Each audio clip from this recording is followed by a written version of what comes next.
Hey guys, it's Freya and Charlie here. Welcome back to our channel. You are going to love today's recipe. It is simple, nutritious, and most importantly, it is very budget friendly, with each portion coming in at around £1 per person.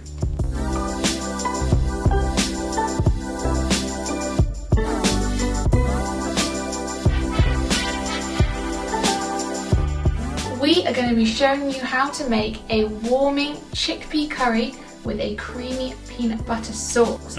It's also got lots of lovely vegetables in, like sweet potato and spinach and all that lovely goodness. It is honestly such a simple recipe to make. It's one of those great dinners where you can just throw everything into one pot and it'll basically cook itself. And what's even better is that it's perfect for leftovers. There's nothing more simple than just reheating this the next day. And it's not even fancy stuff, it's just basic ingredients. Yeah, like our sweet potato and a can of chickpeas, which is great protein, not just for vegans, for anyone. This can I think was only 45 pence, which is super affordable and good for you.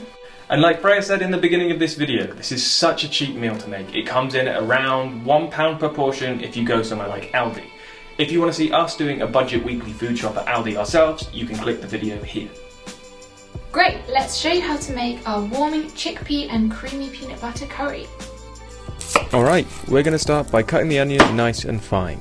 Don't worry about being super accurate with this, as it will all soften down in the pot when it cooks. We just don't want any large chunks left at the end. While you're at it, also peel and grate roughly an inch of ginger.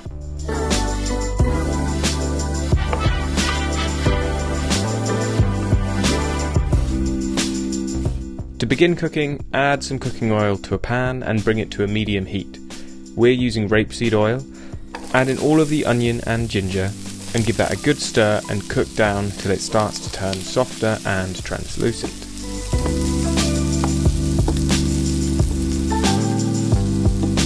Add in a pinch of salt to draw out the liquid from the onions and crush in some garlic. Of course, you don't have to use a crusher, you could just finely mince the garlic if you prefer. We've got the basic first few ingredients into our curry. We've got the ginger, the garlic and the onion along with some oil. And now we just need to add all the other ingredients. And there's not necessarily a strict kind of like order to this. It all just needs to go in together and then just cook to make sure that that sweet potato is nice and soft. The spice blend we're using is garam masala, cumin, turmeric, curry powder, salt and pepper. In goes the can of tomatoes, and you'll want to give that a good stir to get all of those spices well mixed in.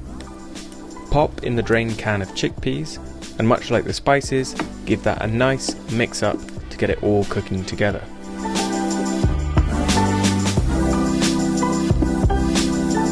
Grab your sweet potato chunks and tumble them into the pan. This is perhaps my favourite ingredient in the dish, as it goes proper soft once cooked.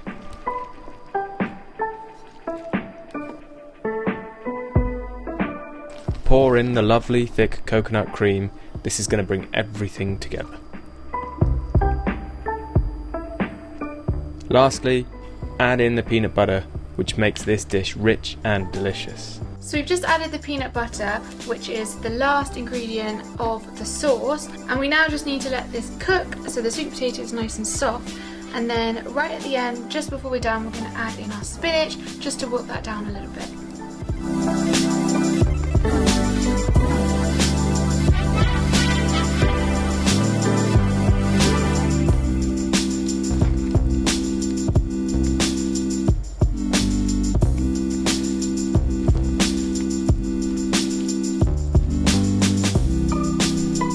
We've added some extra salt and pepper at the end, just to season to taste.